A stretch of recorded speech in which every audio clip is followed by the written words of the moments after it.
Hello friend. So guys, जैसा कि आज जो आपका एसएससी सीजीएल का 18 सितंबर के सभी शिफ्टों का एग्ज़ाम हो गया है दोस्तों, जिसका जो है मैं आपको बिल्कुल 100% एक्यूरेट आंसर के साथ जो है इस वीडियो में बताऊंगा। तो देख लेते हैं कि किस प्रकार के जो है आज आपके 18 सितंबर के सभी शिफ्टों के एग्ज़ाम में जो है प्रश्न पूछे गए हैं। उससे पहले एक बात और दोस्तों, कि जिन्होंने भी अगर चैनल को सब्सक्राइब नहीं किया है तो एसएससी सीजीएल एग्ज़ाम से रिलेटेड पल पल की अपडेट के लिए जो है चैनल को सब्सक्राइब ज़रूर कर दीजिएगा। और बगल में ही आपको एक बेल आइकन यानी घंटे का निशान भी दिख रहा होगा, तो आप उसे भी जो है ज़रूर प्रेस कर दीजिएगा। तो चलिए वीडियो को स्टार्ट करते हैं। तो आज का जो आपका पहला क्वेश्चन आया था कि यामिनी कृष्ण मूर्ति का संबंध किस शास्त्रीय नृत्य से है। तो देखिए, यामिनी कृष्ण मूर्ति की बात कर ले तो ये जो आपका भरतनाट्यम और कुचिपुड़ी नृत्य से संबंधित है। तो ऑप्शन में आपका भरतनाट्यम दिया गया था, तो भरतनाट्यम आपका यहाँ पे करेक्ट आंसर होगा। इसके अलावा अगर इनके पुरस्कार की बात कर ले तो इन्हें 1968 में जो है पद्मश्री पुरस्कार से सम्मानित किया गया था। 2001 में जो इन्हें पद्म भूषण से और 2016 में जो है पद्म विभूषण से जो वो सम्मानित किया गया था। इसके अलावा इन्हें 1977 में जो है संगीत नाटक अकादमी पुरस्कार से भी जो वो सम्मानित किया गया था। तो ये पॉइंट भी आप ध्यान में रखिएगा। इसके अलावा अगर भरतनाट्यम की बात कर ले तो ये जो आपका तमिलनाडु राज्य का जो है एक शास्त्रीय नृत्य है, और भरतनाट्यम का जो है ये आपका पुराना नाम भी जो एग्जाम में पूछा जाता है।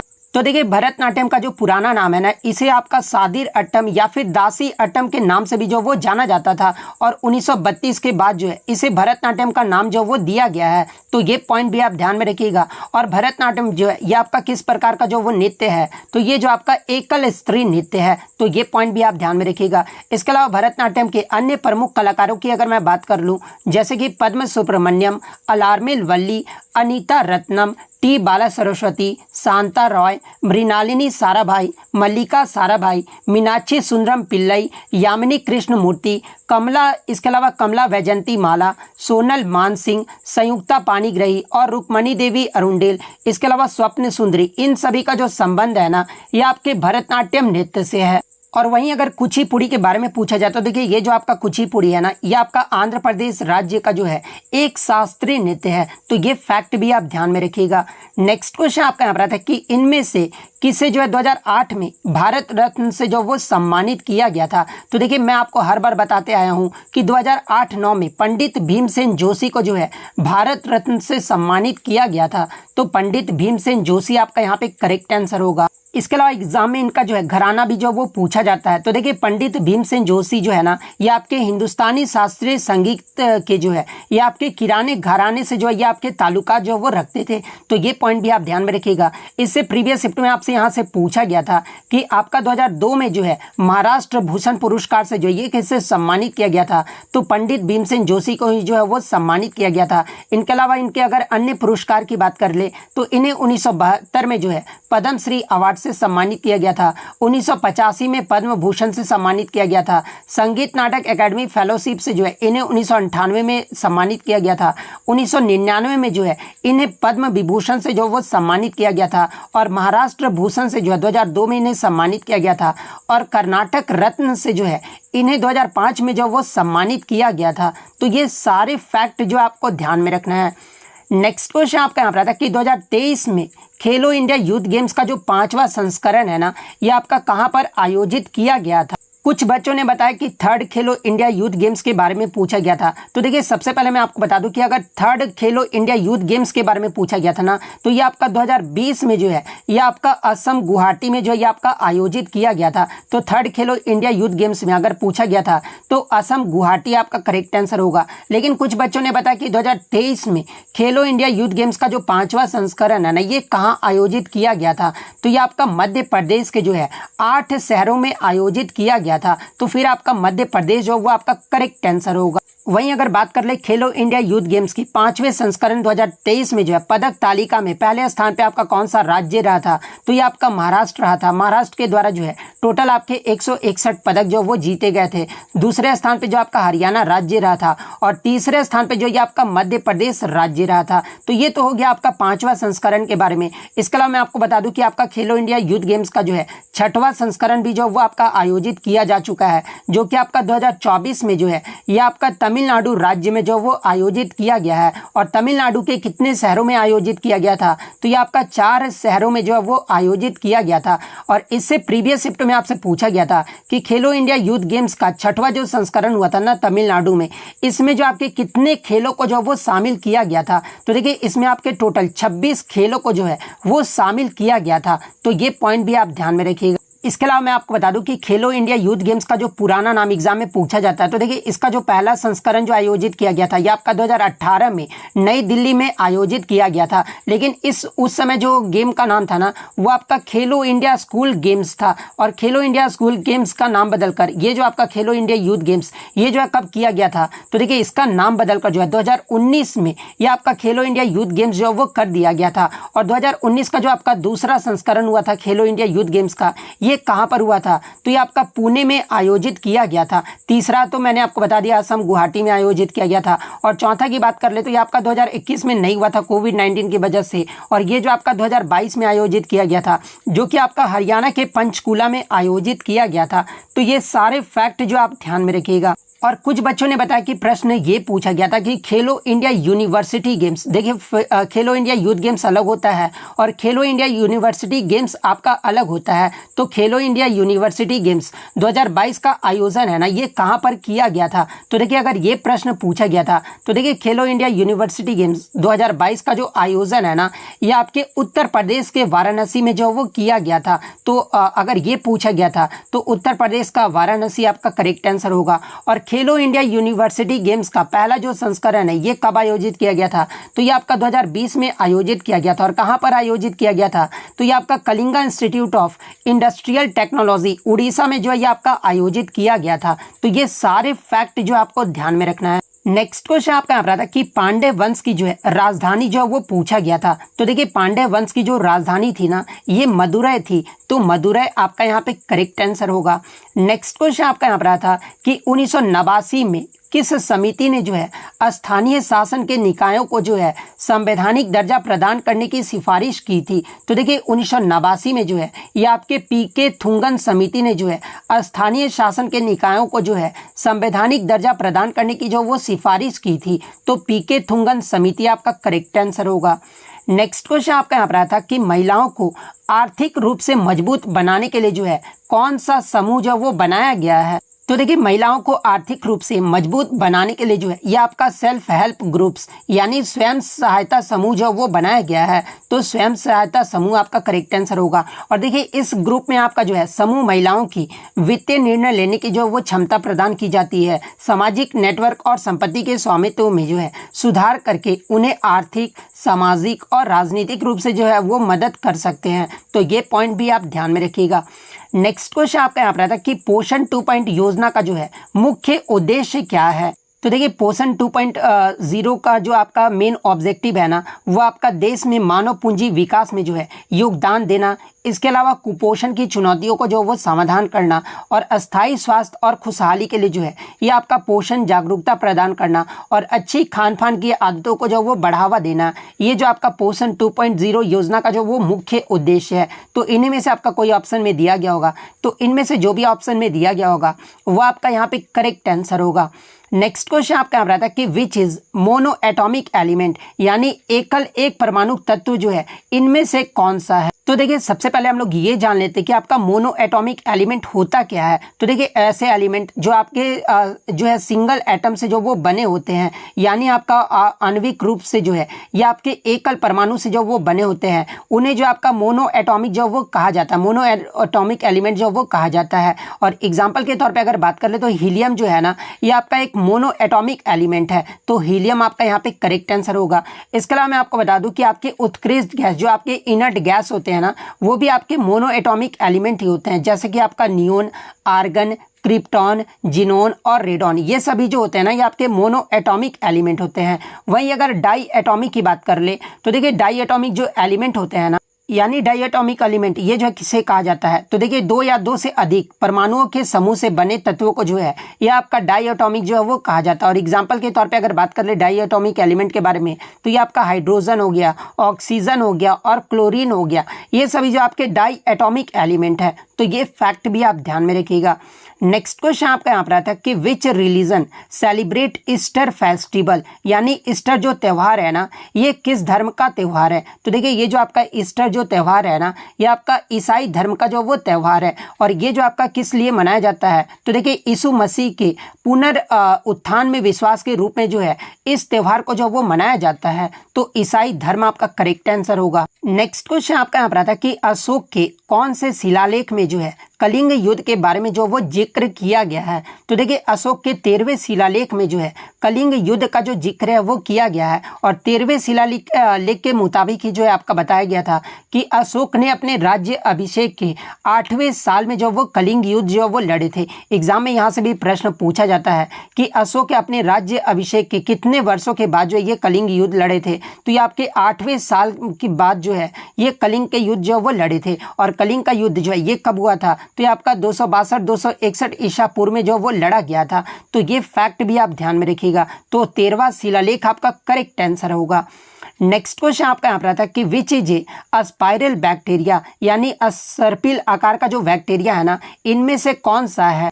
तो देखिए अगर स्पाइरल बैक्टीरिया की बात कर ले तो देखिए एस्पिरिल्ला, इसके अलावा स्पाइरोचिटिस और वाइब्रियस, ये सभी जो आपके हैं ना स्पाइरल बैक्टीरिया हैं। तो इन्हीं में से आपका कोई एक ऑप्शन में दिया गया होगा। तो इनमें से जो भी ऑप्शन में दिया गया होगा वो आपका यहाँ पे करेक्ट आंसर होगा। नेक्स्ट क्वेश्चन आपका यहाँ पर आता है कि which of the following acts introduced provincial autonomy during British rule in India, यानी प्रांतीय स्वायत्ता शुरू करने के लिए जो है भारत को ब्रिटिश सरकार द्वारा कौन सा अधिनियम जो वो पारित किया गया था।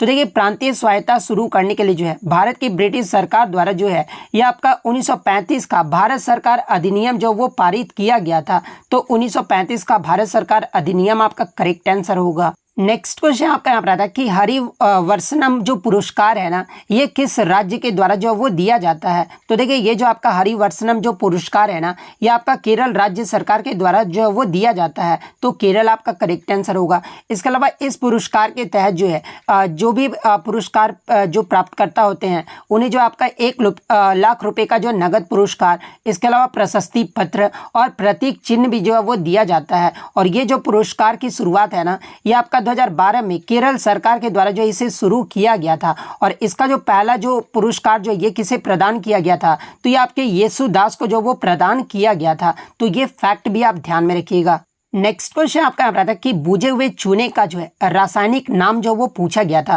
तो देखिए बुझे हुए चूने का जो रासायनिक नाम होता है ना वो कैल्शियम हाइड्रोक्साइड होता है और इसका सूत्र क्या होता है तो CaOH का जो होल ट्वाइस होता है। तो कैल्शियम हाइड्रोक्साइड आपका करेक्ट आंसर होगा। वहीं अगर बिना बुझे हुए चूने का रासायनिक नाम पूछा जाए तो देखिए बिना बुझे हुए चूने का जो आपका रासायनिक नाम होता है ना वो आपका कैल्शियम ऑक्साइड होता है और इसका सूत्र CaO होता है। तो ये फैक्ट भी आप ध्यान में रखिएगा। इसके अलावा बिना बुझे हुए जल के साथ अभिक्रिया जब कराई जाती है ना तो ये जो आपका बुझा हुआ चूना जो वो आपका उत्पादित जो वो करता है। आप ये रिएक्शन से भी जो वो पढ़ सकते हैं। नेक्स्ट क्वेश्चन आपका यहाँ पर आया था नेशनल ह्यूमन राइट्स कमीशन यानी NHRC में जो है निम्नलिखित में से कौन सा सदस्य जो है वो शामिल नहीं होते हैं। जहां पे ऑप्शन में आपका रिटायर्ड सुप्रीम कोर्ट का जज दिया गया था, इसके अलावा आपका रिटायर्ड हाई कोर्ट का जज दिया गया था, retired chief justice of India दिया गया था और एक आपका जो है डिस्ट्रिक्ट मैजिस्ट्रेट जो है वो दिया गया था। तो देखिए मैं आपको बता दूं कि ये जो आपके डिस्ट्रिक्ट जो मैजिस्ट्रेट होते हैं ना यानी जो जिला न्यायाधीश होते हैं ये आपके NHRC का जो वो सदस्य नहीं होते हैं। तो डिस्ट्रिक्ट मैजिस्ट्रेट आपका करेक्ट आंसर होगा। नेक्स्ट आपका यहाँ पर आता है कि किस भारतीय राज्य में सबसे अधिक जो है वो बड़े बांध थे। तो देखिए सबसे अधिक जो आपके बड़े बांध है ना ये आपका महाराष्ट्र राज्य में है। तो महाराष्ट्र आपका करेक्ट आंसर होगा। उसके बाद जो आपका मध्य प्रदेश में है, उसके बाद आपका गुजरात का नंबर आता है। तो ये क्रम भी आप ध्यान में रखिएगा।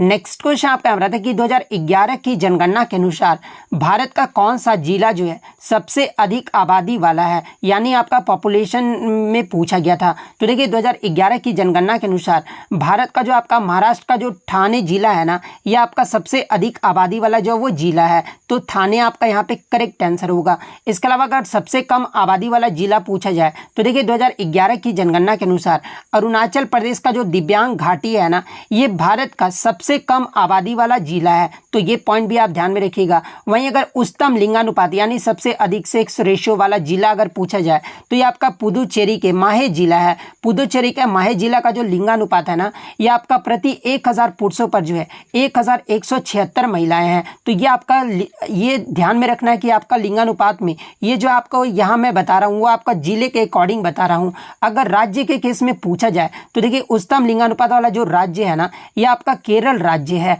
तो ये पॉइंट भी आप ध्यान में रखिएगा। वहीं अगर सबसे कम लिंगानुपात वाले अगर जिले की बात कर ले तो ये आपका दमन जिला है। दमन जिला का जो लिंगानुपात है ना, ये आपका प्रति 1000 पुरुषों पर जो है 533 महिलाएं हैं। तो ये फैक्ट भी आप ध्यान में रखिएगा। नेक्स्ट आपका यहाँ पर आता है कि किस पंचवर्षीय योजना का जो उद्देश्य है ना, ये खाद्यान्न उत्पादन में तेजी लाना, इसके अलावा रोजगार के अवसरों में वृद्धि करना और खाद्य कार्य और उत्पादकता पर ध्यान केंद्रित करते हुए उत्पादकता जो वो बढ़ाना था। तो देखिए ये जो आपका 7वीं पंचवर्षीय योजना था ना, इसका जो मुख्य उद्देश्य है ये आपके सामाजिक न्याय के माध्यम से आर्थिक उत्पादकता में वृद्धि करना, खाद्यान्न उत्पादन में वृद्धि और रोजगार सृजन करने के क्षेत्रों में जो वो विकास करना था। तो 7वीं पंचवर्षीय योजना आपका करेक्ट आंसर होगा। इसके अलावा बात कर ले 7वीं पंचवर्षीय योजना का कार्यकाल ये जो है कब से कब तक रहा था, तो ये आपका 1985 से लेकर जो है ये आपका 1990 तक रहा था। तो ये पॉइंट भी आप ध्यान में रखिएगा। और 7वीं पंचवर्षीय योजना का जो है आपका वृद्धि दर क्या रखा गया था, तो देखिए इसका जो लक्ष्य वृद्धि दर है ना, ये आपका 5% जो वो रखा गया था।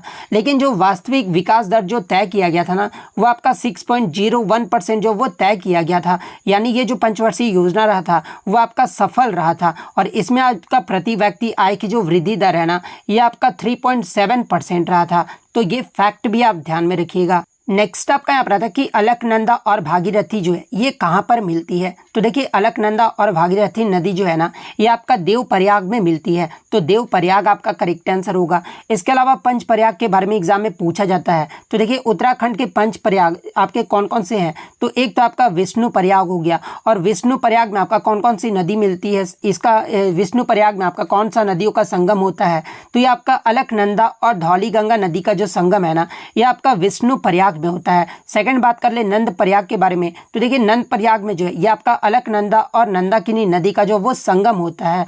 थर्ड आपका कर्ण प्रयाग है। तो देखिए कर्ण प्रयाग में जो है ये आपका अलकनंदा और पिंडर नदी का जो वो संगम होता है। रुद्र प्रयाग का तो मैंने आपको बता दिया, रुद्र प्रयाग में जो है आपका अलकनंदा और मंदाकिनी नदी का जो वो संगम होता है। और देव प्रयाग का तो आपका पूछा ही गया था कि अलकनंदा और भागीरथी का जो संगम है ना, ये कहाँ पर होता है, तो ये आपका देव प्रयाग में होता है। तो ये सारे फैक्ट जो आप ध्यान में रखिएगा। नेक्स्ट क्वेश्चन आपका यहाँ पर आता है कि कनक राजू को निम्नलिखित में से किस नृत्य शैली में योगदान के लिए इन्हें जो है आपका पद्मश्री से सम्मानित किया गया था। या फिर प्रश्न ये पूछा गया था कि कनक राजू को गुसादी नृत्य शैली के योगदान के लिए इन्हें जो है पद्मश्री अवार्ड से कब सम्मानित किया गया था।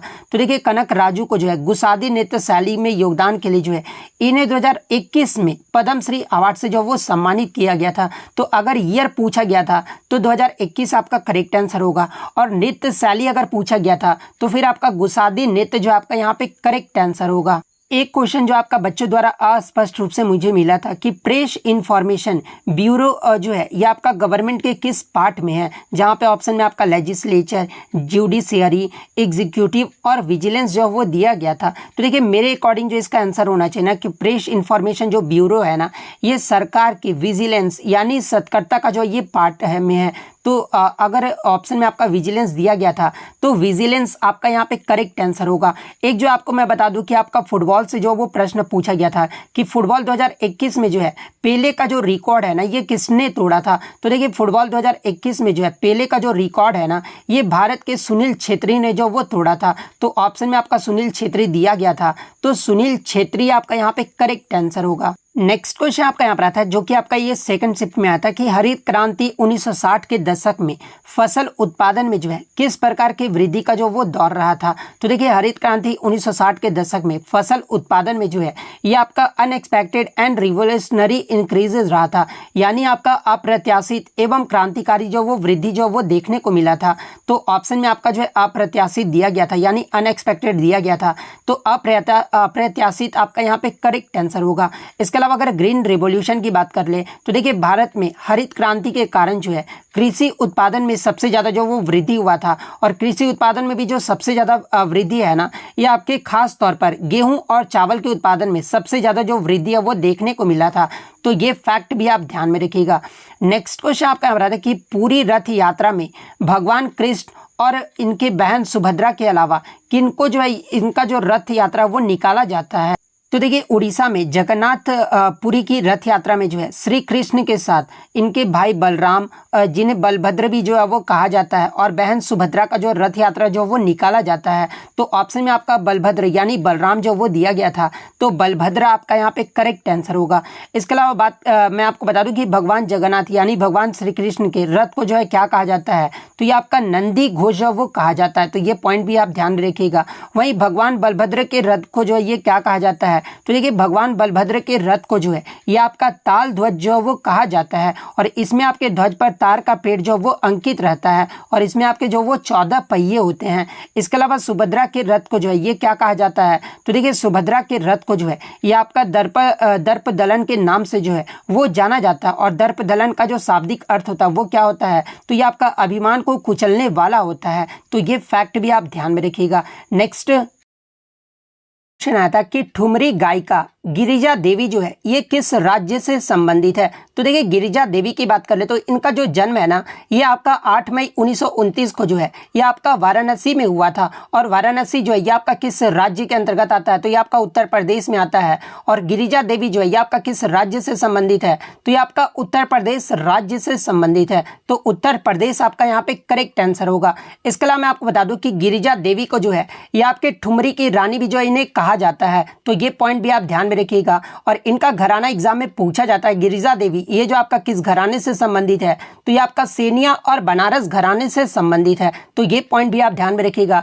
इसके अलावा गिरिजा देवी के अगर पुरस्कार की बात कर ले तो इन्हें जो आपका 1977 में संगीत नाटक अकादमी पुरस्कार से सम्मानित किया गया था। 1972 में जो इन्हें पद्म श्री अवार्ड से सम्मानित किया गया था। 1989 में जो है पद्म भूषण अवार्ड से सम्मानित किया गया था, और 2016 में जो इन्हें पद्म विभूषण से जो वो सम्मानित किया गया था। तो ये सारे फैक्ट जो आपको ध्यान में रखना है।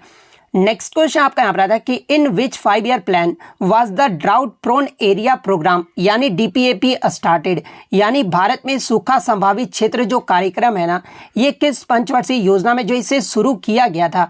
तो देखिए भारत में सूखा संभावित क्षेत्र कार्यक्रम जो है ना, ये आपका 1973-74 में यानी चौथी पंचवर्षीय योजना में जो है इसे शुरू किया गया था।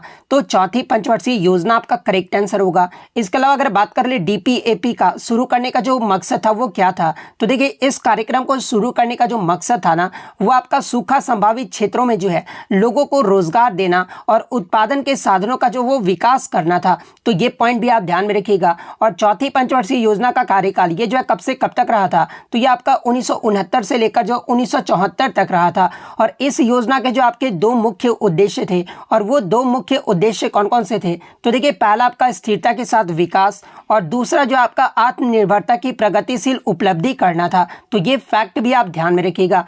इसके अलावा अगर चौथी पंचवर्षीय योजना की बात कर ले तो देखिए इस योजना का जो आधार था ना, वो आपका गॉडगिल फॉर्मूला था। और इस योजना के दौरान जो भारत की प्रधानमंत्री थी ना, वो आपका इंदिरा गांधी थी। और इसी पंचवर्षीय योजना के दौरान जो है आपके 14 प्रमुख भारतीय बैंकों का जो राष्ट्रीयकरण है वो किया गया था। एग्जाम में पूछा जाता है कि 14 प्रमुख भारतीय बैंकों का जो राष्ट्रीयकरण है ये कब किया गया था, तो ये आपका 1969 यानी चौथी पंचवर्षीय योजना के दौरान जो है वो किया गया था। और चौथी पंचवर्षीय योजना का आपका लक्ष्य वृद्धि दर क्या था, तो ये आपका 5.6% था। लेकिन जो आपका वास्तविक विकास दर जो तय किया गया था ना, ये मात्र आपका 3.3% ही जो वो आपका प्राप्त जो वो किया गया था। यानी चौथी जो पंचवर्षीय योजना रहा था ना, ये आपका असफल रहा था। तो ये फैक्ट भी आप ध्यान में रखिएगा।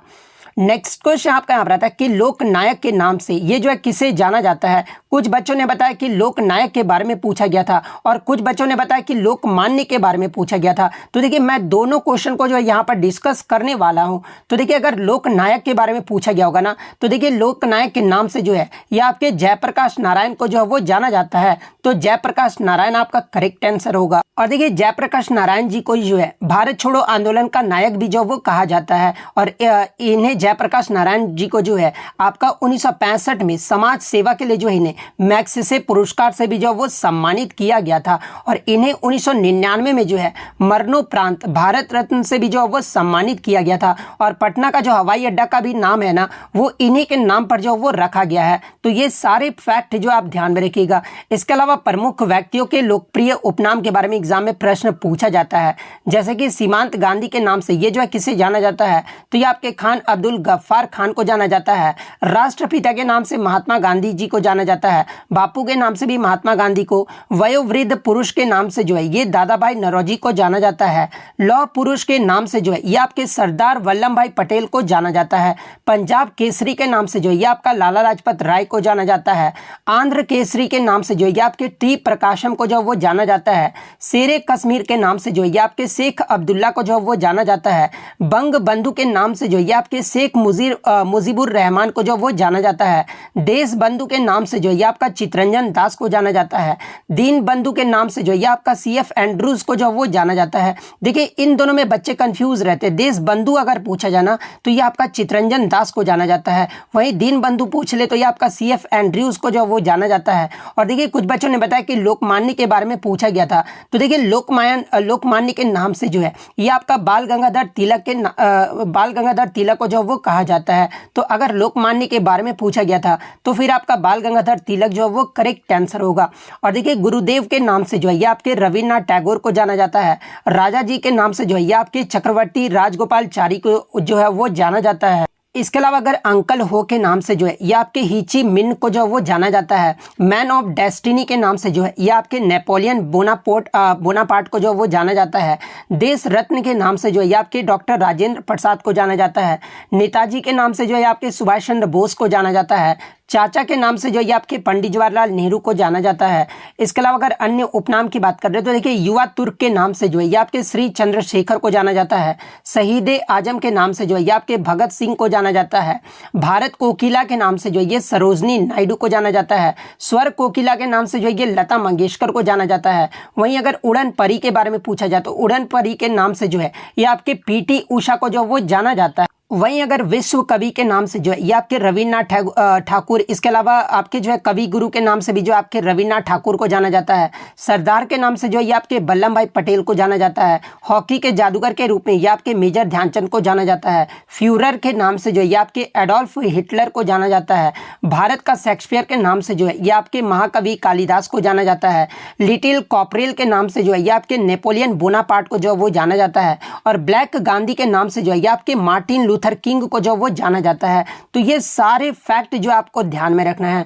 नेक्स्ट क्वेश्चन आपका यहाँ पर था कि भारत में पूर्व की ओर बहने वाली नदियां कौन सी है। तो देखिए पूर्व की ओर बहने वाली जो वे नदियां होती है जिनका मुंह बंगाल की खाड़ी में होता है, जैसे कि आपका गोदावरी, कृष्णा, कावेरी, महानदी, पैनुरू, पेनियार, वैगई, इसके अलावा स्वर्ण रेखा, ब्राह्मणी और पौनियार, ये सभी जो नदियां हैं ना ये आपके पूर्व की ओर बहने वाली नदियां हैं। तो ऑप्शन में जो आपका गोदावरी दिया गया था तो गोदावरी आपका यहाँ पे करेक्ट आंसर होगा। वहीं अगर पश्चिम की ओर बहने वाली नदियां की बात कर ले तो देखिए पश्चिम की ओर बहने वाली नदियां वे नदियां होती है जिनका मुंह जो है आपका अरब सागर में होता है, यानी जो नदियां अरब सागर में गिरती है ना वो आपका पश्चिम की ओर बहती है, जैसे कि नर्मदा और तापी, ये जो दो नदियां हैं ना ये आपका पश्चिम की ओर बहने वाली नदियां हैं। तो ये फैक्ट भी आप ध्यान में रखिएगा। नेक्स्ट क्वेश्चन आपका यहाँ रहता है कि the value of Avogadro's number, यानी अवोगाद्रो संख्या का जो है मान कितना होता है। तो देखिए अवोगाड्रो संख्या का जो मान है ना ये आपका 6.022 इंटू 10⁻23 पर मोल होता है। तो 6.022 इंटू 10⁻23 पर मोल आपका करेक्ट आंसर होगा।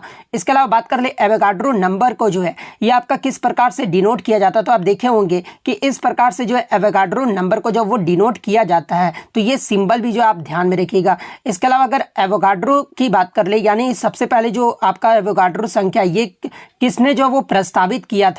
तो देखिए अमाडेओ एवोगाड्रो ने जो है पहली बार इसे जो है वो प्रस्तावित किया था और ये बताया था कि किसी भी दिए गए दबाव और तापमान पर गैस की जो मात्रा का जो परमाणु या फिर अणुओं की संख्या का जो आपका होता है ना ये आपका डायरेक्टली प्रोपोर्शनल यानी समानुपाती होता है चाहे वह किसी भी प्रकार का गैस हो, वहाँ पे जो आपका अणु की संख्या जो होता है ना, ये आपका डायरेक्टली प्रोपोर्शनल होता है। तो ये पॉइंट भी आप ध्यान में रखिएगा।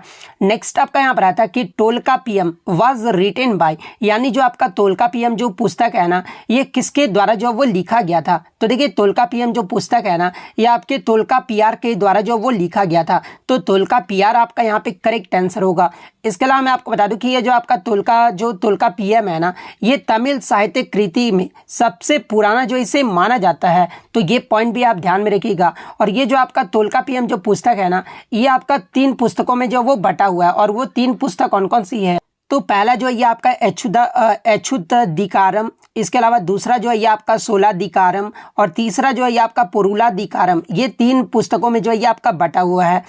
नेक्स्ट क्वेश्चन आपका यहाँ पर आता है कि पदियानी जो नृत्य है ना, ये किस राज्य का फोक डांस है। तो देखिए पदियानी की बात कर ले तो ये जो आपका केरल राज्य का जो एक लोक नृत्य है। तो केरल आपका यहाँ पे करेक्ट आंसर होगा। और देखिए ये जो आपका पदियानी नृत्य है ना, ये आपका केरल का जो आपका उत्सव है ओनम, और ओनम के वार्षिक उत्सव के दौरान जो है इस नृत्य को जो वो किया जाता है। और ये जो आपका पदियानी है, ये आपका किस भगवान की पूजा से जो वो जुड़ा हुआ है। तो ये आपके देवी भद्रकाली की पूजा से भी जो वो जुड़ा हुआ है। तो ये फैक्ट भी आप ध्यान में रखिएगा। अब देखिए केरल की बात आ गई है। तो देखिए केरल राज्य के जो आपके 2 शास्त्रीय नृत्य भी यानी क्लासिकल डांस भी है। और वो कौन कौन से हैं? तो पहला आपका कथकली है, और दूसरा जो है ये आपका मोहिनी अट्टम है। तो देखिए ये जो दोनों जो शास्त्रीय नृत्य है ना, ये आपके केरल राज्य के जो है ये शास्त्रीय नृत्य हैं। तो ये पॉइंट भी आप ध्यान में रखिएगा।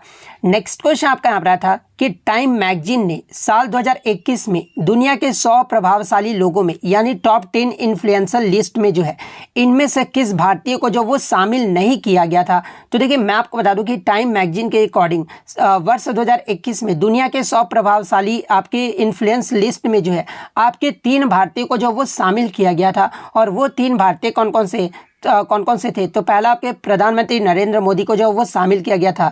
दूसरा आपके पश्चिम बंगाल की मुख्यमंत्री ममता बनर्जी को जो वो शामिल किया गया था। और तीसरे आपके सीरम इंस्टीट्यूट के सीईओ आधार पूनावाला को जो वो जगह जो वो दिया गया था। तो ये 3 भारतीयों को जो वो जगह दिया गया था। लेकिन इसमें पूछा गया था कि किसको शामिल नहीं किया गया था। तो ऑप्शन में आपका जो है अमिताभ बच्चन दिया गया था। तो अमिताभ बच्चन को जो वो शामिल नहीं किया गया था। तो अमिताभ बच्चन आपका यहाँ पे करेक्ट आंसर होगा। नेक्स्ट क्वेश्चन आपका यहाँ पर आता है कि वर्ष 2023 में महाराष्ट्र से जो है किसे पद्म विभूषण से जो वो सम्मानित किया गया था। तो देखिए मैं आपको बता दूं कि वर्ष 2023 में महाराष्ट्र के तबला वादक जाकिर हुसैन को जो है पद्म विभूषण से जो वो सम्मानित किया गया था। तो जाकिर हुसैन आपका करेक्ट आंसर होगा। और जाकिर हुसैन का संबंध किस वाद्य यंत्र से है? तो ये आपका तबला वाद्य यंत्र से है। इसके अलावा अगर पद्म श्री की बात कर ले तो देखिए 2023 में महाराष्ट्र से जो है आपके सुमन कल्याणपुर को जो है ये आपका पद्म श्री पुरस्कार से भी जो वो सम्मानित किया गया था। तो ये फैक्ट भी आप ध्यान में रखिएगा। इसके अलावा 2023 में कितने व्यक्तियों को पद्म अवार्ड से जो वो सम्मानित किया गया था? तो देखिए वर्ष 2023 में टोटल 106 लोगों को जो है ये आपका पद्म पुरस्कार से सम्मानित किया गया था, जिसमें 91 व्यक्तियों को जो पद्मश्री पुरस्कार से, 9 व्यक्तियों को पद्म भूषण पुरस्कार से और 6 व्यक्तियों को जो वो पद्म विभूषण पुरस्कार से जो वो सम्मानित किया गया था। अब देखिए पद्म विभूषण के बारे में पूछा गया है तो उन 6 व्यक्तियों का नाम भी जो वो देख लेते हैं। जैसे कि पहले आपके बालकृष्ण दोषी को जो है मरणोपरांत जो है ये आपके वास्तुकला के क्षेत्र में जो वो सम्मानित किया गया था पद्म विभूषण से। इसके अलावा जाकिर हुसैन को कला के क्षेत्र में सम्मानित किया गया था।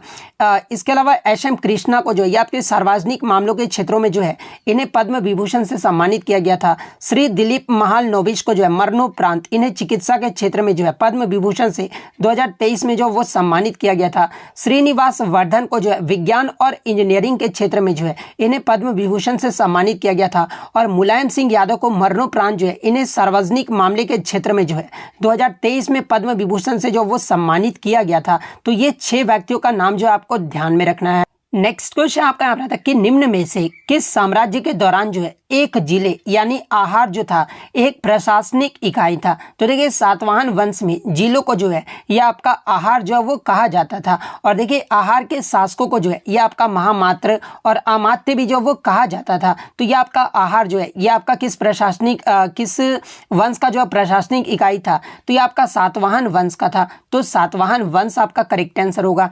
इसके अलावा अगर सातवाहन वंश की स्थापना स्थापना के बारे में बात कर ले तो इसकी जो स्थापना है ना, ये आपके सिमुक के द्वारा जो वो किया गया था। और सातवाहन वंश का सबसे महान शासक के बारे में पूछा जाता है तो देखिए ये जो आपके गौतमी पुत्र सातकर्णी थे ना, ये सातवाहन वंश के सबसे महान शासक थे। तो ये फैक्ट भी आप ध्यान में रखिएगा। नेक्स्ट क्वेश्चन आपका यहाँ था कि किसने जो है दरोगा प्रणाली की शुरुआत की थी। और इसमें दरोगा प्रणाली में जो है आपके जमींदारी थानेदार को जो है जिला प्रमुख के सीधे नियंत्रण और उसके परोल पर जो है वह स्थानांतरित कर दिया गया था। तो देखिए ये जो आपका दरोगा प्रणाली की जो शुरुआत है ना, ये कार्नवालिस के द्वारा जो वो शुरू किया गया था। तो कार्नवालिस आपका यहाँ पे करेक्ट आंसर होगा।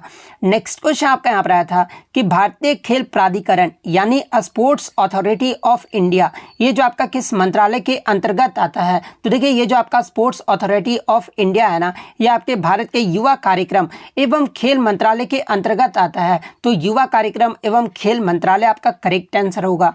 नेक्स्ट क्वेश्चन आपका यहाँ पर आता है कि सिक्किम में एक बच्चे के जन्म होने पर जो है कितने ट्री लगाने का जो है आपका पहल जो है वो शुरू किया गया है।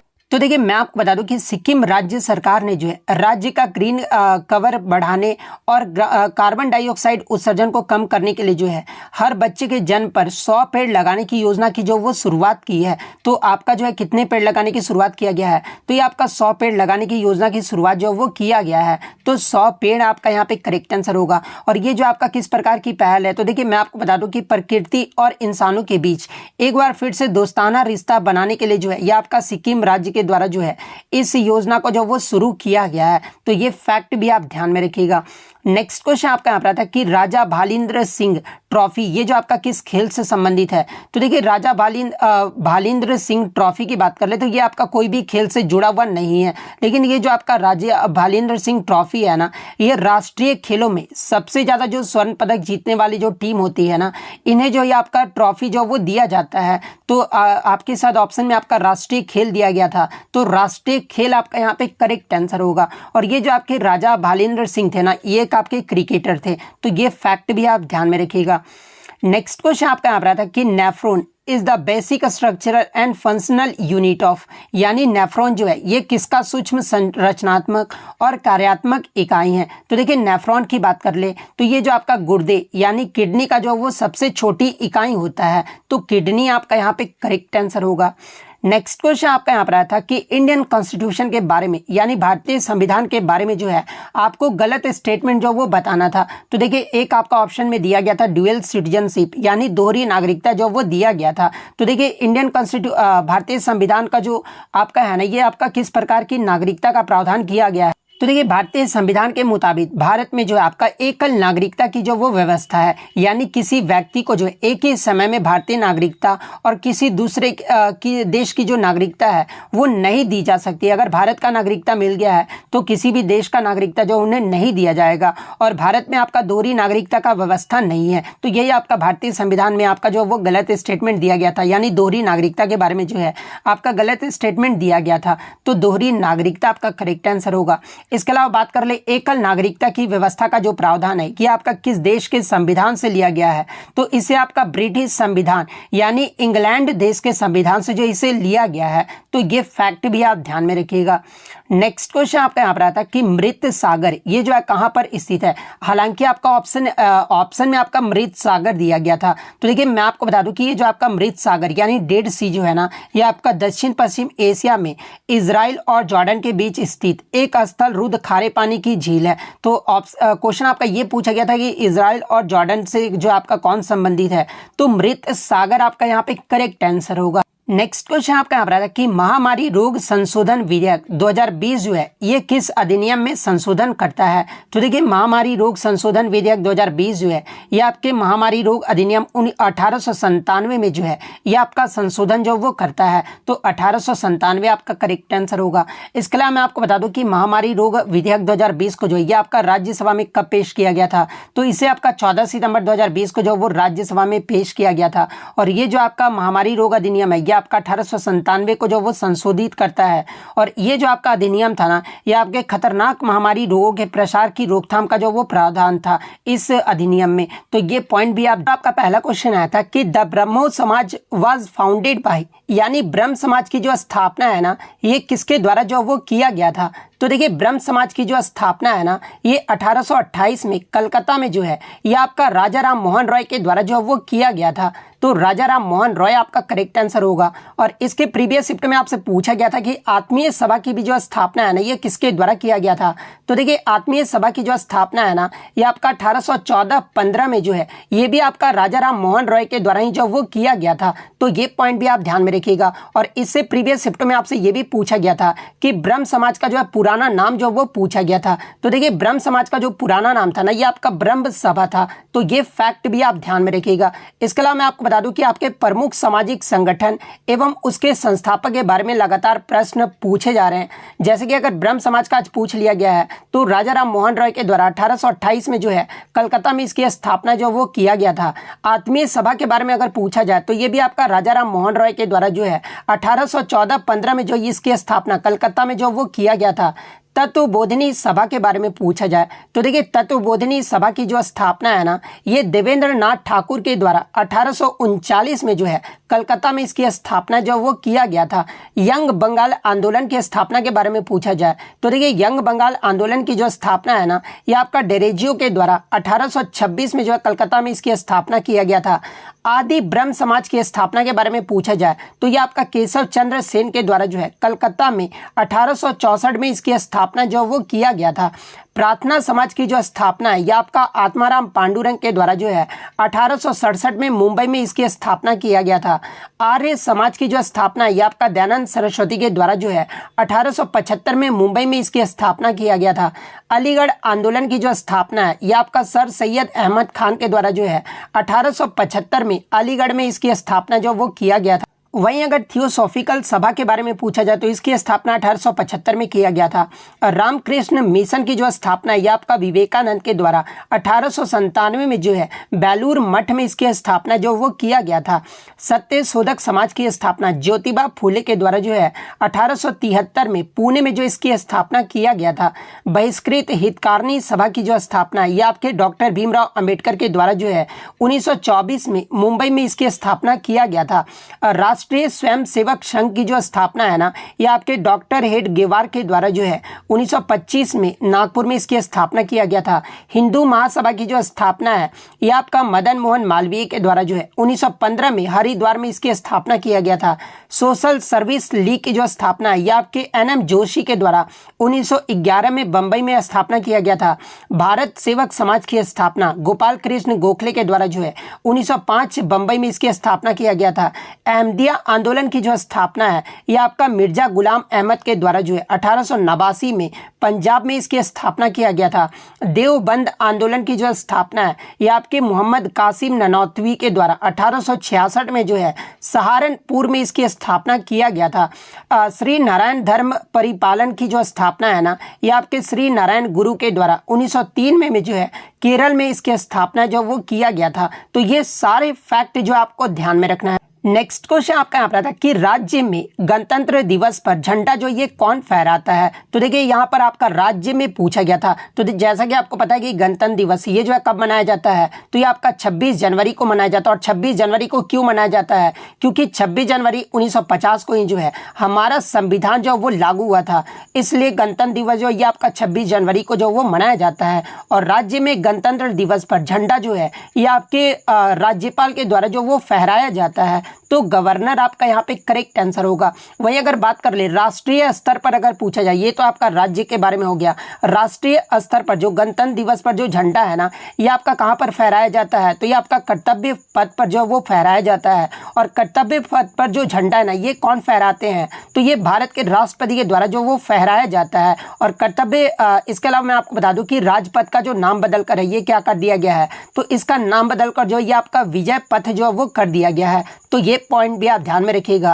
तो देखिए ये तो हो गया आपका गणतंत्र दिवस के बारे में। अगर आपका राज्य में स्वतंत्रता दिवस जो आपका 15 अगस्त को स्वतंत्रता दिवस मनाया जाता है ना, उसमें आपका झंडा कौन फहराता, अगर ये पूछ लिया जाए तो देखिए राज्य में स्वतंत्रता दिवस पर जो झंडा है ना, ये आपके CM यानी उस राज्य के जो चीफ मिनिस्टर होते हैं ना, मुख्यमंत्री होते हैं, उनके द्वारा जो वो फहराया जाता है। वहीं अगर राष्ट्रीय स्तर पर बात कर ले तो देखिए राष्ट्रीय स्तर पर स्वतंत्रता दिवस के अवसर पर आपका ये जो झंडा ये कहाँ फहराया जाता है, तो ये आपका लाल किला पर फहराया जाता है। और ये जो आपका लाल लाल किला पर जो झंडा फहराते हैं ना, ये भारत के प्राइम मिनिस्टर यानी प्रधानमंत्री जो वो फहराते हैं।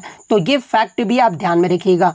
नेक्स्ट क्वेश्चन आपका यहाँ पर आता है कि राज्य विधानमंडल के उच्च सदन को जो है क्या कहा जाता है। तो देखिए यहाँ पर केंद्र के बारे में नहीं पूछा गया, क्योंकि आपको पता है कि केंद्र में आपका जो है केंद्र के सदन में आपका एक लोकसभा और राज्यसभा होता है, और उच्च सदन को केंद्र में जो है ये आपका राज्यसभा जो है वो कहा जाता है। वहीं अगर केंद्र में आपका निम्न सदन को जो है ये आपका लोकसभा कहा जाता है। लेकिन यहाँ पे आपका राज्य विधानमंडल के उच्च सदन को क्या कहा जाता है। तो देखिए राज्य विधानमंडल में उच्च सदन को जो है ये आपका क्या कहा जाता है, तो ये आपका विधान परिषद कहा जाता है। तो विधान परिषद आपका यहाँ पे करेक्ट आंसर होगा। वहीं अगर एग्जाम में पूछा जाए कि राज्य के निचले सदन को क्या कहा जाता है, तो देखिए राज्य के निचले सदन को जो है ये आपका विधानसभा कहा जाता है।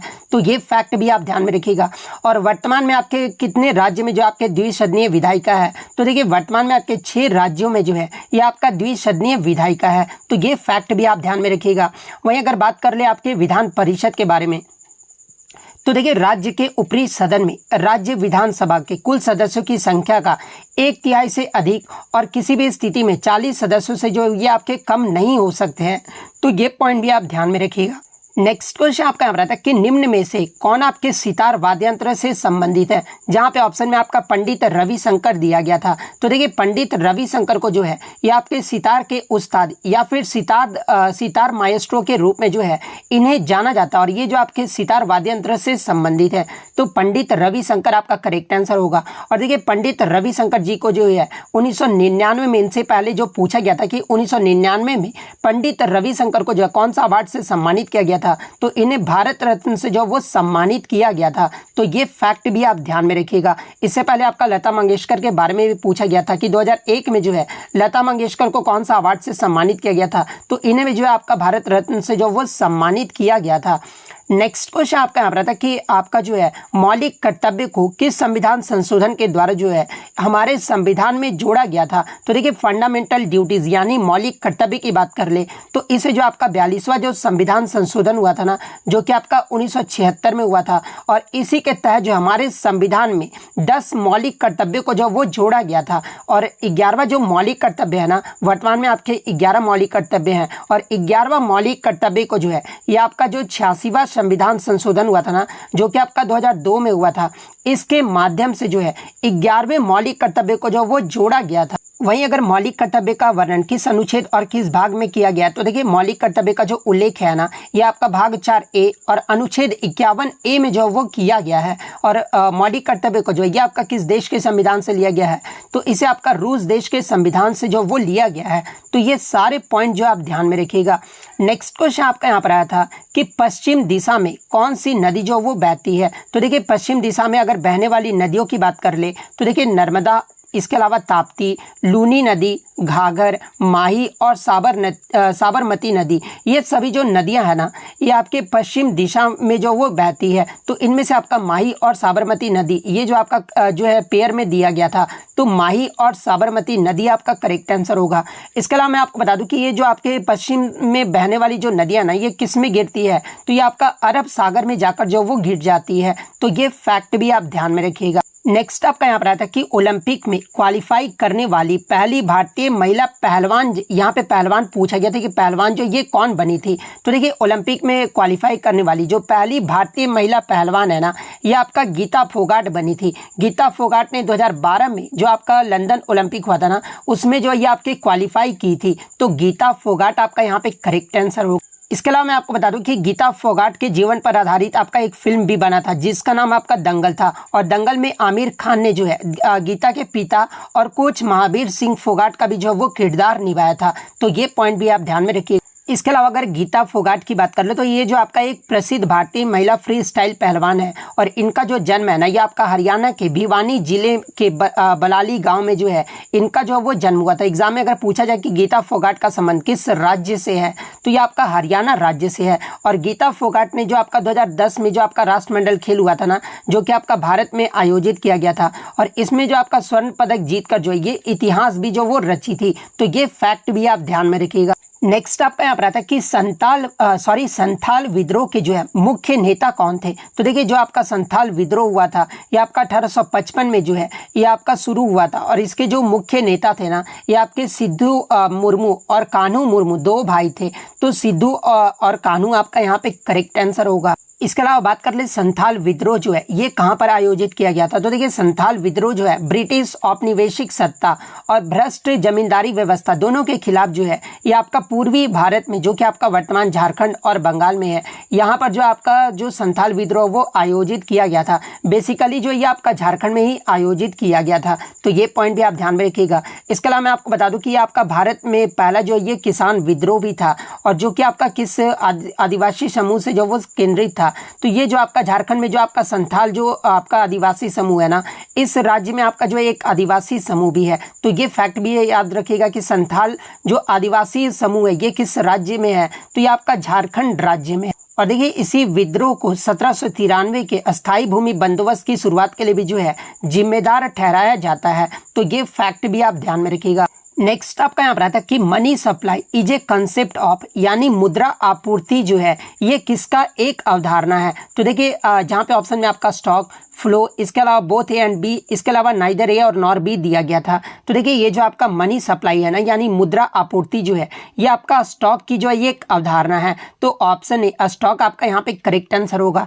इसके अलावा मैं आपको बता दूं कि मुद्रा आपूर्ति को जो है किसी विशेष समय पर जनता के बीच जो है प्रचलन में मौजूद मुद्रा के स्टॉक के अनुसार जो वो मापा जाता है, इसलिए स्टॉक आपका यहाँ पे करेक्ट आंसर होगा। लेकिन कुछ बच्चों ने बताया कि आपका जो है मनी सप्लाई से नहीं सप्लाई से बारे में पूछा गया था, यानी आपूर्ति जो है ये किस प्रकार की अवधारणा है। तो देखिए supply is a concept of, ये जो आपका क्या हो जाएगा, तो ये आपका फ्लो कंसेप्ट हो जाएगा, यानी प्रवाह की अवधारणा है। तो आपका अगर ये पूछा गया था supply is a concept of, तो फिर फ्लो आपका यहाँ पे करेक्ट आंसर होगा, क्योंकि ये जो आपका सप्लाई यानी आपूर्ति जो है ना ये एक आपका प्रवाह अवधारणा है, क्योंकि ये समय अवधि से जो है ये आपका संबंधित है, यानी टाइम पीरियड से जो ये आपका संबंधित है। नेक्स्ट क्वेश्चन आपका यहाँ पर आता है कि first 5 year plan of India was based on the, यानी पहला जो पंचवर्षीय योजना था ना ये किस मॉडल पर आधारित था। तो देखिए पहले पंचवर्षीय योजना के कार्यकाल की बात कर ले तो ये आपका 1951 से 1956 तक रहा था और ये जो आपका पंडित जवाहरलाल नेहरू के द्वारा जो है इसे आपका जो वो शुरू किया गया था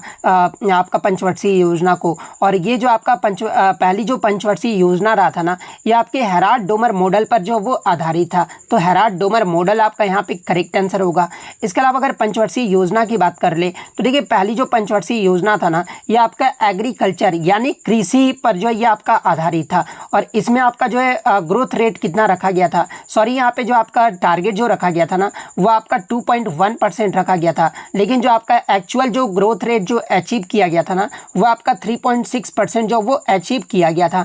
यानी पहली जो पंचवर्षीय योजना रहा था ना ये आपका सक्सेसफुल यानी ये जो आपका सफल रहा था। तो ये पॉइंट भी आप ध्यान में रखिएगा। वहीं अगर दूसरी पंचवर्षीय योजना के बारे में पूछा जाए तो देखिए दूसरी जो पंचवर्षीय योजना है ना ये आपके पीसी महालनोबिस मॉडल पर आधारित था। तो ये फैक्ट भी आप ध्यान में रखिएगा। और इससे पहले आपका पूछा गया था कि गरीबी हटाओ का जो नारा है ना ये किस पंचवर्षीय योजना में दिया गया था। तो ये आपका 5वीं पंचवर्षीय योजना में जो वो दिया गया था। नेक्स्ट क्वेश्चन आपका केमिस्ट्री से आता है कि सिल्वर क्लोराइड को जब सनलाइट के वजह से उड़ जाता है तो उसमें कौन सा रिएक्शन होता है। तो देखिए जब सिल्वर क्लोराइड सनलाइट के वजह से उड़ जाता है ना तो इस प्रकार के रिएक्शन को जो ये आपका रिडॉक्स रिएक्शन जो वो कहा जाता है।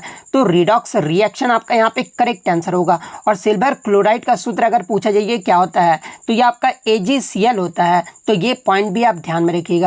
नेक्स्ट आपका यहाँ पर आता है कि 2023 की स्थिति के अनुसार उत्तर प्रदेश के उप मुख्यमंत्री यानी डेप्यूटी CM के बारे में जो वो पूछा गया था। तो देखिए 2023 की स्थिति के अनुसार उत्तर प्रदेश के उप मुख्यमंत्री जो थे ना ये आपके केशव प्रसाद मौर्य थे। तो केशव प्रसाद मौर्य आपका करेक्ट आंसर होगा।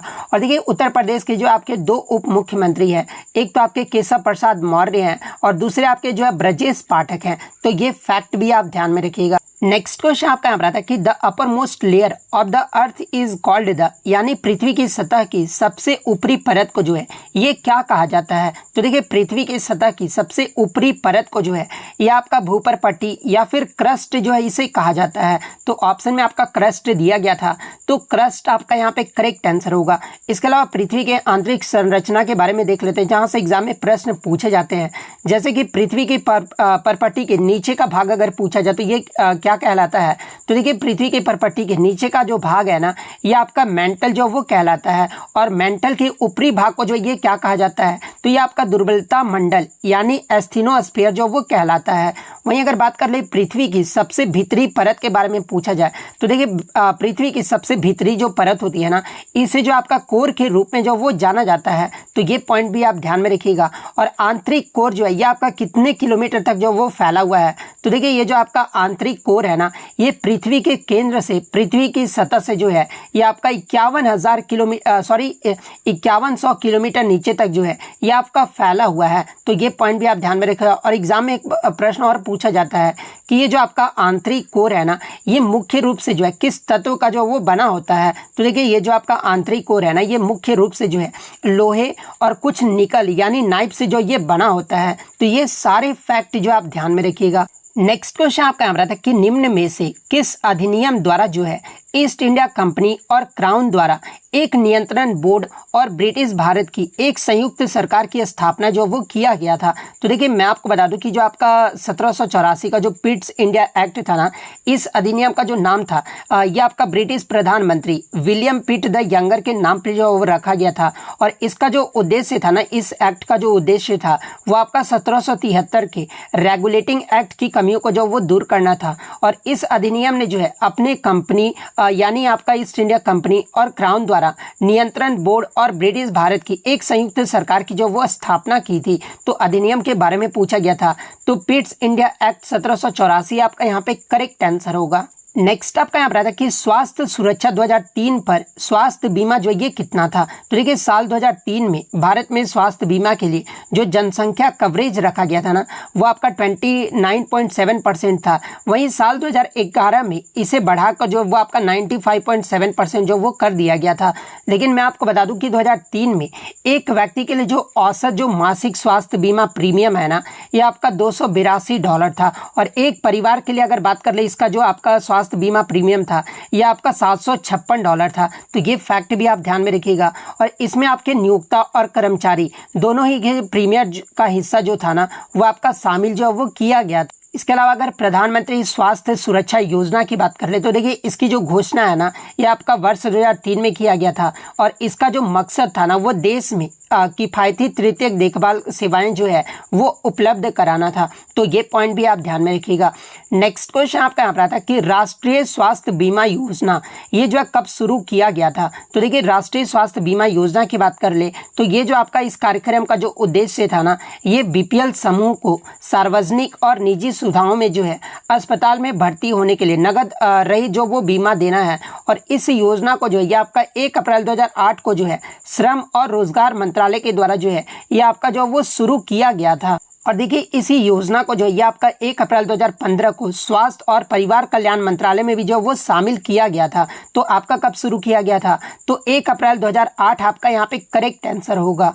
नेक्स्ट क्वेश्चन आपका यहाँ पर आता है कि why the milkman adds baking soda to milk, यानी दूध वाला जो है ताजे दूध में थोड़ी मात्रा में जो है ये आपका बेकिंग सोडा को जो वो क्यों मिलाता है? तो देखिए आपके जो ये 4 ऑप्शन जो वो दिए गए थे। तो देखिए मैं आपको बता दूं कि दूध वाला ताजे दूध में जो है थोड़ी मात्रा में आपका बेकिंग सोडा इसलिए मिलाता है ना, क्योंकि to prevent milk from spoiling for a long time, यानी आपका जो इसे जो है आपका अगर बात कर ले ताकि इसे जल्दी से जो है आपका दही में बदलने से रोका जा सके और इसे खराब होने से भी जो वो बचाया जा सके। यानी खराब होने से बचाने के लिए जो है आपका दूध वाला जो है ताजे दूध में जो है ये बेकिंग सोडा का जो है वो जो है मिलाता है। तो ऑप्शन डी आपका यहाँ पे करेक्ट आंसर होगा। नेक्स्ट आपका यहाँ पर आता है कि पहले जनजातीय खेल महोत्सव का विजेता टीम जो ये कौन रहा है? तो देखिए पहला जो खेलो इंडिया जनजातीय खेल महोत्सव का जो आयोजन है ना, ये आपका 2023 में जो है ये आपके उड़ीसा के भुवनेश्वर में आयोजित किया गया था। और इस जनजातीय खेल महोत्सव में जो है आपका पुरुष और महिला दोनों वर्गों में जो आपका चैंपियन रहा था ना, वो आपका उड़ीसा राज्य रहा था। वहीं अगर उप विजेता की बात करें तो उप विजेता जो आपका ओवरऑल इवेंट में ये जो आपका कर्नाटक रहा था। और द्वितीय उप विजेता जो है ये आपका ओवरऑल इवेंट में जो है ये आपका झारखंड राज्य रहा था। तो इसमें जो आपका विजेता पूछा गया था कि कबड्डी में आपका जनजातीय खेल महोत्सव में कबड्डी में आपका विजेता कौन रहा था? तो ये आपका उड़ीसा राज्य रहा था। तो उड़ीसा आपका यहाँ पे करेक्ट आंसर होगा। नेक्स्ट आपका यहाँ पर आता है कि शिमला मिर्च का जो है टेस्ट कैसा होता है। तो देखिए शिमला मिर्च के स्वाद की बात कर ले तो देखिए शिमला मिर्च का जो स्वाद है ना ये इस बात पर निर्भर करता है कि वह किस रंग का है और उसे जो है कब काटा गया है। तो देखिए आपके बहुत तरह के शिमला मिर्च होते हैं, बहुत कलर के, जैसे कि हरी शिमला मिर्च की बात कर ले तो देखिए ये जो आपका हरी शिमला मिर्च होता है ना ये आपका थोड़ा कड़वी होता है। वहीं अगर पीली और नारंगी शिमला मिर्च की बात कर ले तो ये जो आपका हरी मिर्च से जो है ये आपका थोड़ा ज़्यादा मीठा होता है। वहीं अगर लाल शिमला मिर्च की बात कर ले तो ये आपका सबसे ज़्यादा जो ये आपका विटामिन वाला होता है। वहीं अगर बैंगनी शिमला मिर्च की बात कर ले तो ये जो आपका एक दुर्लभ किस्म का होता है और इसका स्वाद जो है ना ये लाल शिमला मिर्च से जो है ये कम मीठा होता है। तो वहीं अगर बात कर ले शिमला मिर्च का स्वाद किस प्रकार का होता है तो ये आपका स्लाइटली बीटर टेस्ट यानी थोड़ा कड़वा स्वाद का होता है। तो स्लाइटली बीटर टेस्ट आपका यहाँ पे करेक्ट आंसर होगा।